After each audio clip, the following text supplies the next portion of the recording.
하나님이란 제목으로 하나님 말씀 같이 나누겠습니다.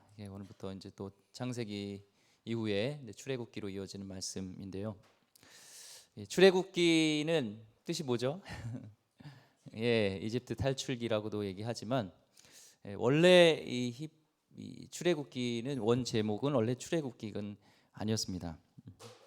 이후에 이제 붙여진 이름인데 원래 출애굽기의 정확한 이름은 그리고 이름들은 이러하니가 원 제목이에요.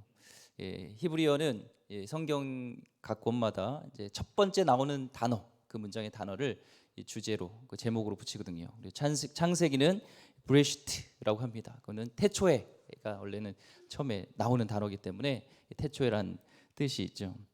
이 첫 단어가 그리고라고 이렇게 이어지기 때문에 창세기하고 연결된 것을 보게 됩니다. 이스라엘 백성들이 이제 바벨론이 포로로 붙잡혀 가잖아요. 그때 언어가 이제 히브리어를 잃어버리고 당시에 이제 국제 용어였던 이제 헬라어를 사용하는데 이 성경을 봐야 되는데 그 히브리어를 잘 모르는 거예요. 그래서 성경을 언어로 이제 바꾸자, 헬라어로 해가지고 70인역이라고 모든 구약부터 신약까지를 헬라어로 번역을 하게 되죠. 그때 이제 이 출애굽기를 그때 이제 출애굽기 19장 1절에 보면은 이스라엘 자손이 애굽 땅을 떠난지 하면서 출애굽했다, 떠났다 이 단어를 채용해 가지고 이제 출애굽기 이렇게 영어로는 엑소도스 그리고 헬라어로는 엑소호도스 거기에서 우리나라가 번역이 된 게 이제 중국으로 들어와서 출애굽기 이렇게 이집트 탈출기라고 얘기를 합니다. 이 엑소호도스는 X는 뭐 밖이에요. 뭐 엑시트라든지 EX라는 단어가 들어가면 밖, 엑스트라 왜 다 그런 어원이 있습니다. 그러니까 엑소라는 것은 밖이란 뜻이고 호도스는 길이에요. 그러니까 이 출애굽기라는 것은 원어에 보면은 길 밖으로 우리 인생 가운데 이제 길을 따라가다가 길이 막힐 때가 있죠. 길이 막히고 그렇지만 우리 하나님께서 새로운 길로 그 길 밖으로 새로운 길을 여신다라는 뜻에서 엑소호도스입니다. 우리 출애굽기를 보면서 우리가 깨달은 것은 우리 인생의 한계, 그 한계를 넘어서 인도하시는 그 새로운 길을 여시는 이 하나님의 은혜를 우리가 경험할 수 있고 볼 수가 있죠. 예전에 한비아의 지도 밖으로 행군하라 그런 책이 있잖아요. 그러면은 지도 밖이 뭐예요? 우리의 한계, 그 한계를 뛰어넘어서 행군하라는 것처럼 이 출애굽기를 우리가 볼 때 보면은 우리의 한계를 뛰어넘으시는 전능하신 우리의 길을 새로운 길을 여시는 구원의 우리 하나님을 경험하게 됩니다. 그것은 몇 수천 년 전에 그 말씀이 아니라 오늘도 살아 역사하시는 우리 가운데 광야의 길을 내시고 새로운 길을 여시는 우리 하나님을 경험하게 될 줄 믿습니다. 보면요, 이 신약 중간기라고 하죠. 이 침묵기라고도 하는데 이 말라기와 이 신약 이제 마태, 마가, 누가복음, 요한복음 이 사복음서의 중간의 역사가 보면은 한 300년에서 400년 동안이 침묵기입니다. 아무런 예언도 없고 선지자도 나타나지 않고 그다음 하나님의 어떤 예언의 말씀이 없어요. 공통적으로 이 창세기하고 출애굽기 우리가 볼 때는 한 장 차이밖에 안 나지만 이 역사의 기간은 300년에서 400년 정도 됩니다. 그렇다면 그 300년 동안 400년 동안 우리 하나님은 아무런 일도 하지 않냐? 아니죠. 하나님은 그 가운데서도 역사하시고 일하시는 분이시라는 것이죠. 하나님은 일하고 계십니다. 우리가 보면 그림을 보면은 여백이 있고 공백이 있어요. 여백과 공백의 차이를 이해하시나요? 여백과 공백. 공백은 그냥 없는 겁니다. 하지만 여백은 없지만 그것이 그림으로서의 하나의 표현력이에요. 그 여백도 분명히 그 작품으로서의 역할을 하고 있는 겁니다. 마찬가지로 이 중간기 또 창세기부터 출애굽까지 이어지는 시간 속에서 300~400년 정도의 시간이 공백이라 하지만 그것은 여백입니다. 아무 일도 일어나는 것이 아니라 하나님께서 일하고 계셨고 또한 신구약 그런 말라기에서부터 사복음서, 복음서의 마태복음 그 사이의 중간 후에 후에는 하나님께서는 예수 그리스도를 보내시잖아요. 구원자를 보내신 것처럼 마찬가지로 창세기에서 출애굽까지 300년 400년 동안 여백기, 그 기간 동안에 하나님은 구원자를 준비하시고 모세를 준비하셔서 하나님의 역사를, 하나님의 구원 역사를 이루어가는 것을 보게 됩니다. 똑같은 이 침묵 시간에 공통점이 있는 것이죠. 우리도 마찬가지입니다. 인간은 이 막혀 있거나 이 하나님의 음성이 들리지 않을 때 하나님의 뜻을 정확하게 우리가 물어도 대답하지 않고 뭔가 이런 침묵하는 그 시간일 때 우리는 질문하게 되죠. 하나님은 정말 존재하시나? 하나님은 정말 그때 무언가를 하고 계셨는가? 예, 하나님은 역사의 주관자시고 한 번도 하나님께서는 쉬지 않으시고 일하고 계신 줄 믿습니다. 지금 이 코로나로 참 어렵죠. 이런 시기 가운데 이런 부르짖는 우리 하나님의 백성들의 부르짖음에, 신자의 부르짖음에 하나님은 아무 일도 일하지 않는 것 같이 보일지라도 하나님은 분명히 그 여백을 만드신 것처럼 분명히 일하고 계시고 큰 구원의 역사를 이루실 일들을 하나님은 계획하시고 이뤄가실 줄 믿습니다. 지금에도 우리가 부르짖음 속에 아무 일도 일어나는 것 같지 않지만 우리 하나님은 그 침묵 속에서 분명히 일하고 계신 줄 믿습니다. 오늘 1절 말씀 한번 보겠습니다. 야곱과 함께 각각 자기 가족을 데리고 애굽에 이른 이스라엘 아들들의 이름은 이러하니. 출애굽의 원래 이름이 뭐라고 그랬죠? 그리고 이름들은 이러하니 있잖아요. 그러니까 그 이름들, 그렇다면 그 이름들이 누구냐 할 때 그 이름은 이스라엘 아들들의 이름, 야곱의 아들의 이름이 쭉 나옵니다. 2절부터 5절까지가 그 아들, 야곱의 아들의 이름이에요. 루벤, 시몬과 레위와 유다와 이사갈과 스불론과 베냐민과 단과 납달리와 갓과 아세리요, 야곱의 허리에서 나온 사람이 모두 70이요 요셉은 애굽에 있었더라. 야곱의 12아들들의 이름이 쭉 나오죠. 사실 이 이름이 우리가 창세기에서 봤지만 자랑스러운 이름은 아닙니다. 이제 부끄러운 이름이잖아요. 이 형들은 동생 요셉을 시기하고 질투하여서 죽이려다가 못 죽이고 이집트에 팔아버렸던 그런 부끄러운 형들이고요. 제일 먼저 오늘 이름에 나오는 르우벤은 간통한 자입니다. 또 시몬 레위는요, 수많은 사람을 쳐 죽였던 그런 살인자입니다.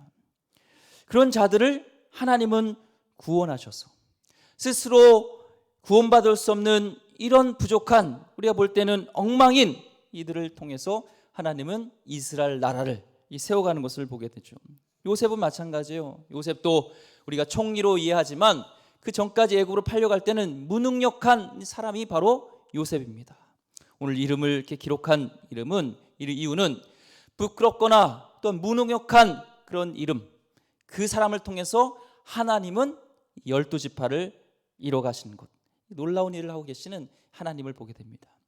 오늘 7절 보면은 이제 이 이름들이, 이 한 야곱의 자손들이 어떻게 바뀌었냐면은 7절 보면 이스라엘 자손은 생육하고 불어나 번성하고 매우 강하여 온 땅에 가득하게 되었더라. 여기서는 이제는 이들이 이스라엘 자손이라고 얘기합니다.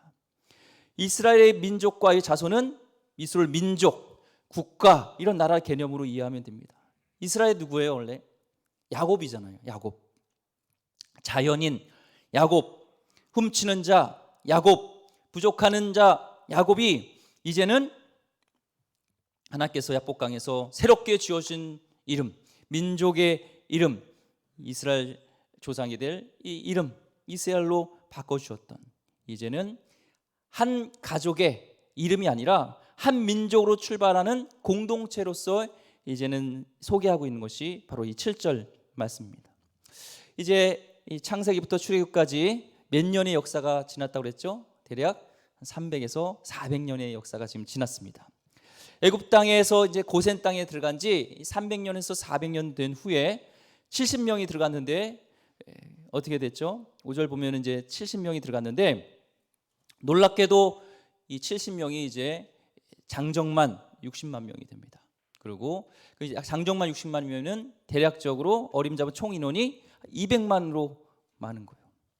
하나님은 이런 칠흑 같은 역사 속에서 아무 일도 일어난 것 같지만 하나님의 언약을 하나씩 하나씩 성취해가는 것을 봅니다. 그 사실을 믿으시기 바랍니다. 그래서 신앙의 출발은요, 사실 창세기가 아니라 출애굽기예요. 창세기는 인류의 어떤 탄생, 기원을 얘기한다면 이제 신앙, 구원받은 백성으로서 이제 살아가는, 하나님과 동행하는 그 여정, 신앙의 출발이 이 출애굽기입니다. 그래서 출애굽기 구원받은 후에 하나님을 예배하고 하나님과 동행하는 삶에 대한 것들이 나타나는 것이, 이렇게 예배하라 하는 게 레위기 말씀이고, 또 너가 이제 가나안 땅에서 살아갈 때 하나님 백성으로 살아가는 그 언약, 그 율법들을 지켜야 되는 것이 이 민수기와 이 신명기에 쭉 나오는 거죠. 출애굽기가 있지 않으면, 구원의 역사가 있지 않으면 이 예배 생활도 또 하나님의 말씀대로 살아가는 이 모든 여정이 시작되지 않습니다. 이 출애굽기가 참 중요하죠. 하나님께서는 이 출애굽을 통해서 신앙의 우리의 시작을 봅니다. 이 시작은 됐지만, 시작은 하지만 아직 이제 성숙한 신앙인은 아니죠. 어떻게 하나님께서 성숙한 백성으로서 또 하나님의 자녀로 빚어 가시는가, 또 어떻게 설득해 가시는가, 그런 역사가 이 출애굽기에 쭉 나와 있습니다. 이스라엘 백성은요, 이제 가나안 땅에 들어가야 됩니다. 약속의 땅에 들어가야 되는데, 우리가 오늘 읽지는 않겠지만 창세기 15장에 보면 가나안 땅에 이미 7족 속에 당시의 그 우상 문화에 쩌든 가나안 그런 문화 속에 있는 우상 숭배와 음란한 그 문화 속에 쩌들어 있는 그런 족속에 이제 만나야 되는 거예요.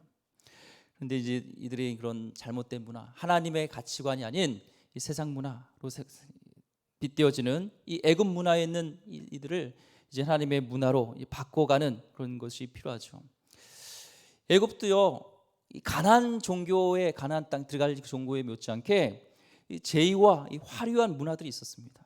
굉장히 찬란한 문화가 있었죠. 그 이집트의 문화를 요즘 과학적인 현대적인 방식으로 그때의 문화, 문명을 재현해 봤다고 합니다. 근데 지금 시대가 이렇게 과학이 많이 발전했는데도 그때의 이 애굽 문명처럼 꽃 피우기가 어렵다는 거예요.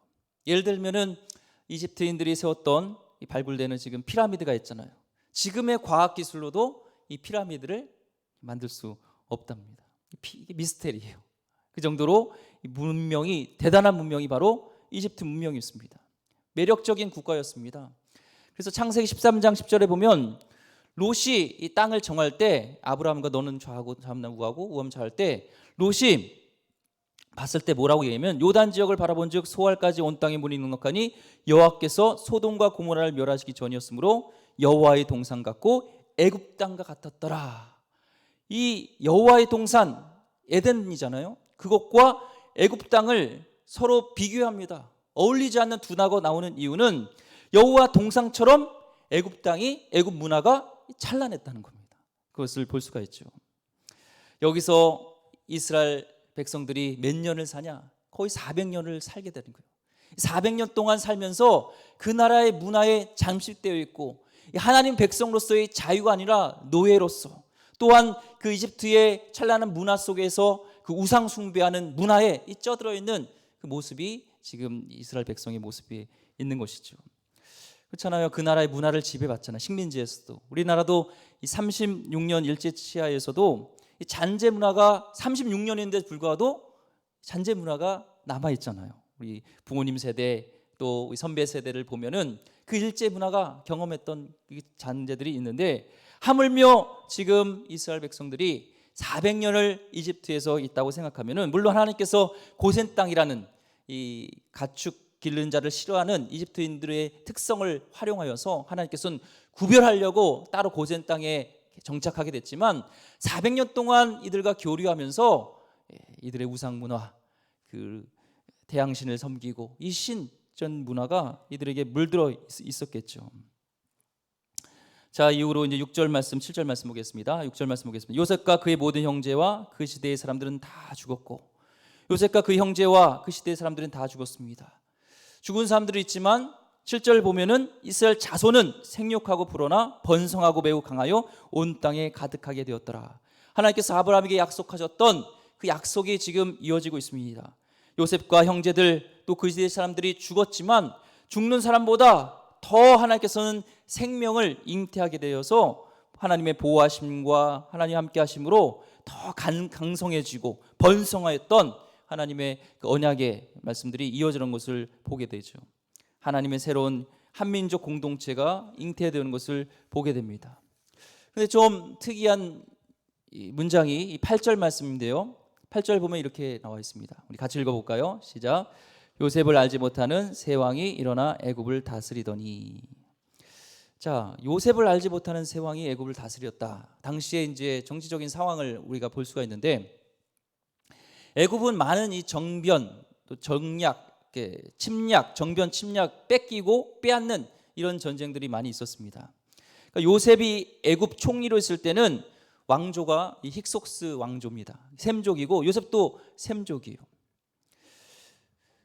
고왕조 시대 때는 힉속스 왕조는 외부 사람에 대해서 이렇게 대우가 좋았습니다. 하나님께서는 그런 역사를 사용하셔서 또 요셉을 총리로 발탁되는 일들을 하게 됐죠. 근데 요셉을 알지 못하는 세왕이라는 것은 말 그대로 알지 못한다 이런 의미는 아닙니다.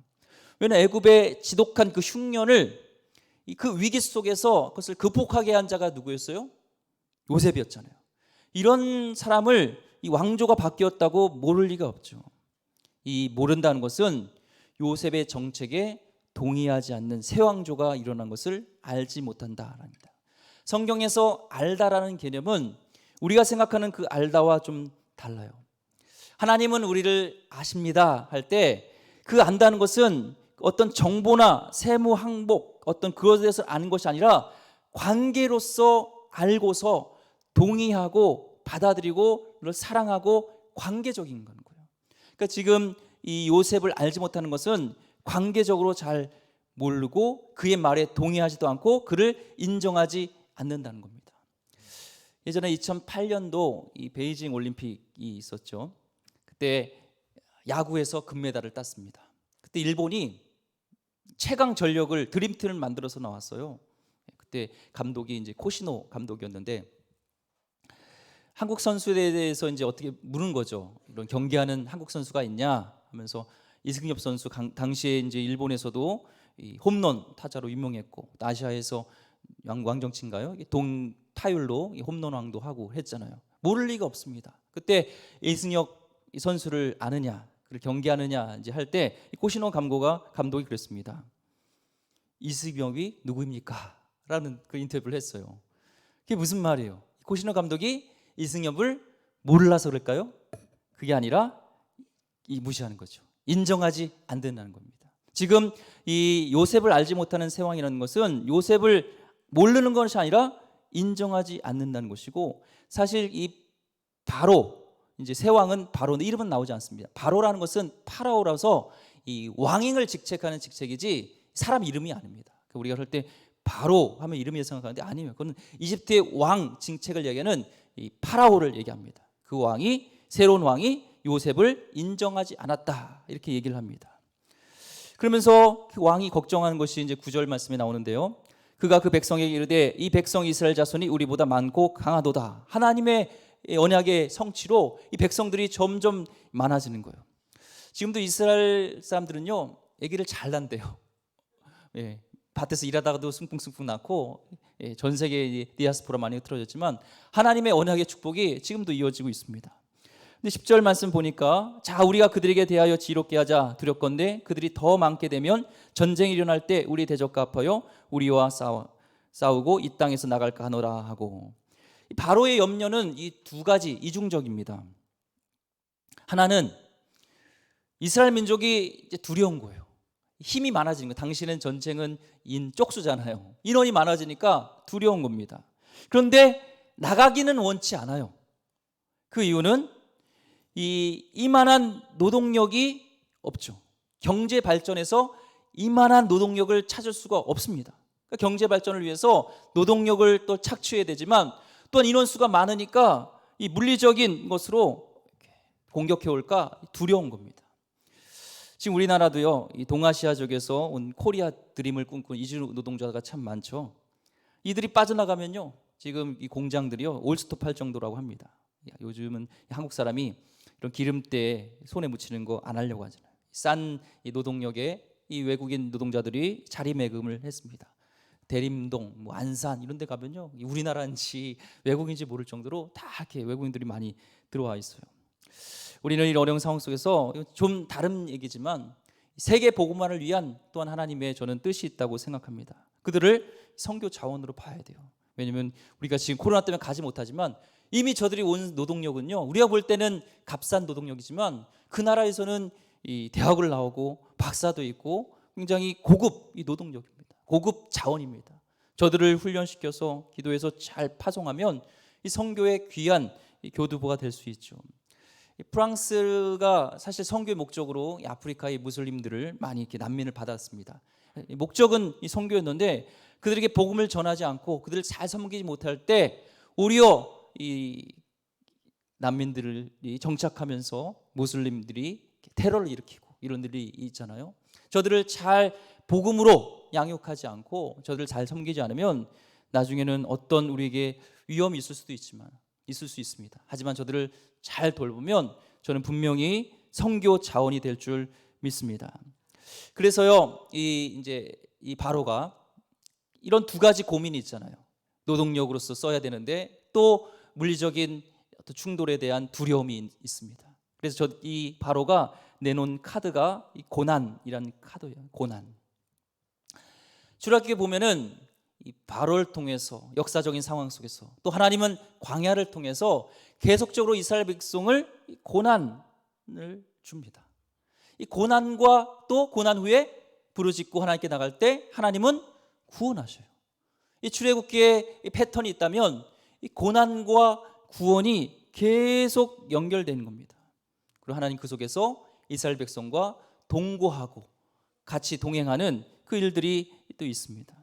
그래서 이 출애굽기에 우리가 좀 나중에 살펴보겠지만 이 40장, 출애굽기 40장이잖아요. 많은 부분 속에서 하나님께서 같이 너들과 동행하기를 원한다. 구원받은 후에 같이 동행하기를 원하여서 성막을 만드는 걸 지시하시고 구체적으로 이 성막을 만들 수 있는 것을 섬세하게 모든 설계도를 다 계획하세요.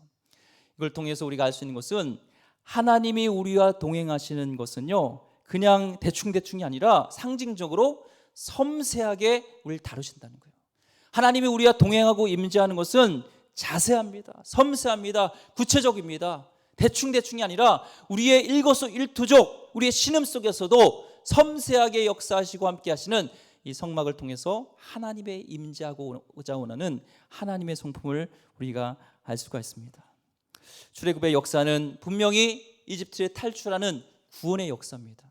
하지만 거기서 끝나는 것이 아니라 이제는 어떻게 하나님의 자녀로서 우리가 살아가야 될지를 설득하시고 빚어가시는 그 역사가 출애굽기에 나와 있습니다. 우리에게 필요한 말씀이 되겠죠. 하나님은 때로는 이 당시 강대국이었던 이 이집트를 치시면서 하나님의 백성을 구원하기 위해서 이 세계사로 손에 붙드시고 때로는 엎으실 수 있는 이 하나님의 놀라운 일들을 볼 때 하나님의 백성으로서의 하나님의 관심, 하나님의 역사의 주인공은 바로라든지 이런 강대국이 아닌 바로 하나님의 자녀 그 한 사람이 역사의 주인공이라는 겁니다. 오늘 이 성도님, 이곳에 모인 우리 성도님, 또 흩어져 있는 성도님, 하나님의 관심은 여러분에게 있습니다. 여러분이 역사의 주관자인 줄 믿습니다. 시진핑이나 조 바이든이 역사의 주인공이 아니에요. 여러분이 역사의 주인공이에요. 이거를 우리가 갖는 것이 역사의식이 중요합니다. 지금 이 러시아가 우크라이나를 침공하려고 하잖아요. 한국의 이제 고조선이 꼭 역사의 뿌리로 우리가 있듯이 역사에 이 러시아는 이 우크라이나의 그 지역의 역사, 크림반도 있었던 이쪽에 빼고서는 설명하기 어려워요.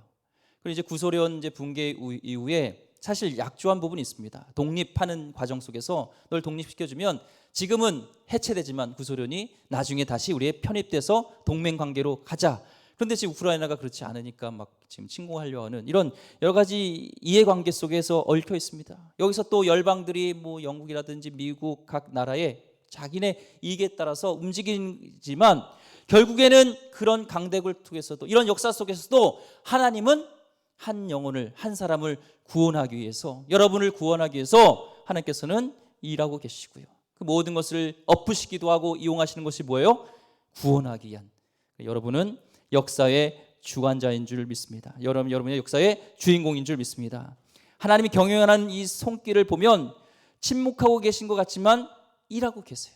우리는 모르지만 하나님께서는 그 뒤에서 같이 일하고 계십니다. 그 예가요, 우리 대한민국이에요.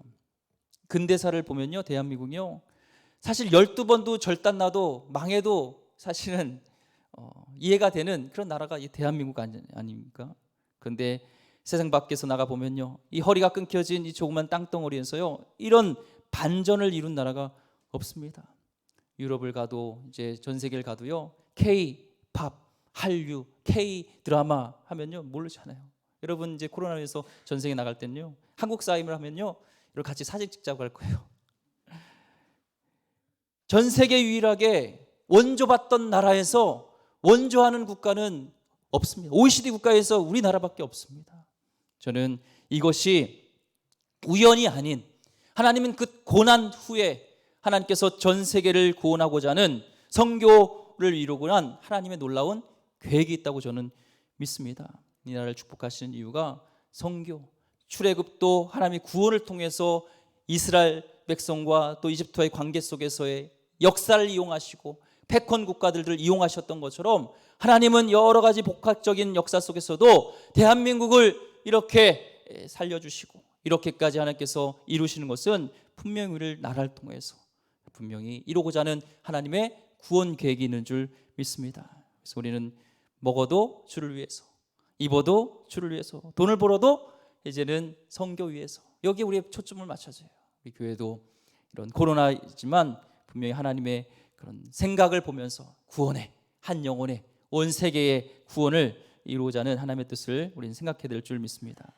근데 하나님은요, 계속적으로 이들의 그런 뼛속 깊이 묻어져 있는 이집트 문화, 이 세상 문화를 계속적으로 이제는 빼내기를 원하세요.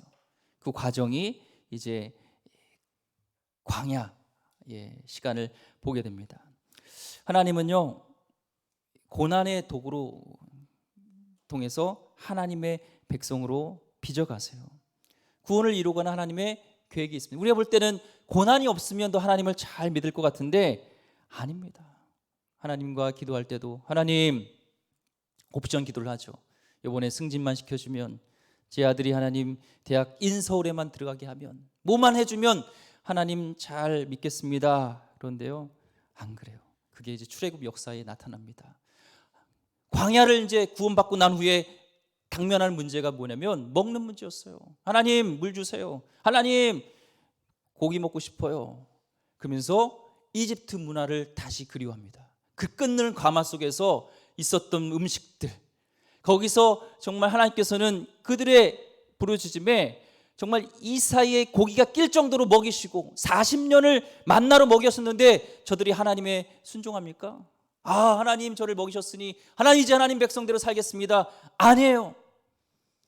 신명기 8장 3절에, 신명기는 또한 이제 가나안 가서 살아야 될 하나님의 언약이 나와 있지만 또한 이 출애굽 역사, 이 광야의 역사를 또한 압축하고 있는 것이 신명기인데요.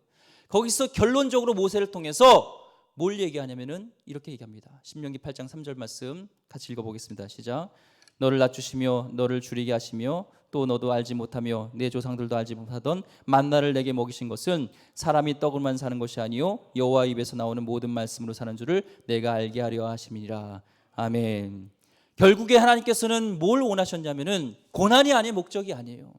구원 거기까지가 아니라 이제는 하나님의 입에서 나온 말씀으로 사는 하나님의 백성으로 여기까지 하나님께서 원하신 겁니다. 다른 말로 하면 이것은 순종입니다. 여러분, 지금 알지 못하는 여러분 가운데 각자의 고난이 있을 수 있습니다. 광야의 시간을 겪고 있을 수 있습니다. 거기서 하나님 원하시는 것은 야, 너 쌤통이다, 좀 고난 좀 당해봐라, 이게 아니라 아버지는 우리를 아십니다. 관계적으로 아십니다. 하나님 우리를 아시는데 결국 우리를 우리 고집센 이집트로 가고자 하는 구원받은 백성인데 불구하고 과거로 세상으로 가고자 하는 그 속에서 이제는 하나님의 백성으로 하나님께서 이루고자 하는 놀라운 계획이 있는데, 엑소도스가 있는데, 그것이 바로 순종의 길로 가기를 원하는 겁니다. 바라기는 빨리 여러분의 불순물들이 나와서 정금같이 되어서 하나님의 귀한 일들을 감당하는 백성 되기를 소망합니다. 이와 하고 오늘 말씀 마치려고 합니다. 홍정길 목사님이 전에 남서울 은혜교회를 심호하셨죠. 우리 교계의 좀 위대한 목사님이라고 저는 생각합니다. 고옥하는 목사님, 또 고하영조 목사님, 또 홍정길 목사님, 또 몇몇 위대한 우리 교계를 이끌었던 이 목사님이 계신데, 그 중에 한 분이 홍정길 목사님이라고 생각하는데요. 그분이 이제 지금 은퇴하셨지만, 지금 한 80 정도 되셨지만, 이제 젊은 때에 목회를 하실 때 마태복음 25장 가지고 성경 공부를 했습니다. 그래서 그 내용이 이제 굶주리고 헐벗고 갇힌 이웃들을 돌보는 이 말씀이었죠. 말씀 이제 후에 이제 돌아가면서 이제 기도하는, 말씀 놓고 기도하는 시간이 있는데, 대부분의 사람들은 이 말씀 성경 공부를 한 후에 열심히 돈을 벌어서 여유를 갖게 되면 주님을 대접하듯이 주위 사람들은 섬겠습니다. 이게 이제 기도의 내용이었습니다. 근데 한 분만 울먹이면서, 주님, 저도 전에는 돈을 벌어 모든 걸 여유롭게 갖추게 되면 구제하겠다고 생각했는데 오늘 성경을 보니 주님이 언제 오실지 모른다고 했습니다. 제가 돈을 버는 도중에 오시면 어떻게 되겠습니까? 그럼 주님을 어떻게 주님을 만날 수 있겠습니까? 하고 기도했습니다. 그리고 그 말씀대로 순종하는 마음으로 500원짜리를 내놓으면서, 지금 내 주머니에 이것밖에 없지만 우리 주머니에 있는 것을 털어서 연단 한 장도 사기 힘든 사람들을 도와주는 일을 합시다 제안을 했을 때, 어떤 분은 뭐 1,000원도 내시고 어떤 분은 10,000원도 내셔서 그것이 시작으로 3개월 동안 이 가난한 달동네에 있는 가정들을 돌볼 수 있는 일들이 있었습니다. 3개월이 지난 후에 이제 봉사 현장에 가서 이 홍정길 목사님이 그 이야기를 듣고 울컥하면서 감동이 되어서 울었다고 합니다. 똑같은 성경 공부를 했는데도 불구하고 그곳에서 부자들도 있고 많은 성도들이 있었지만 아무도 움직이지 않았는데, 한 분의 그 말씀의 감동으로 순종하였을 때 하나님 놀라운 일이 생겼고요.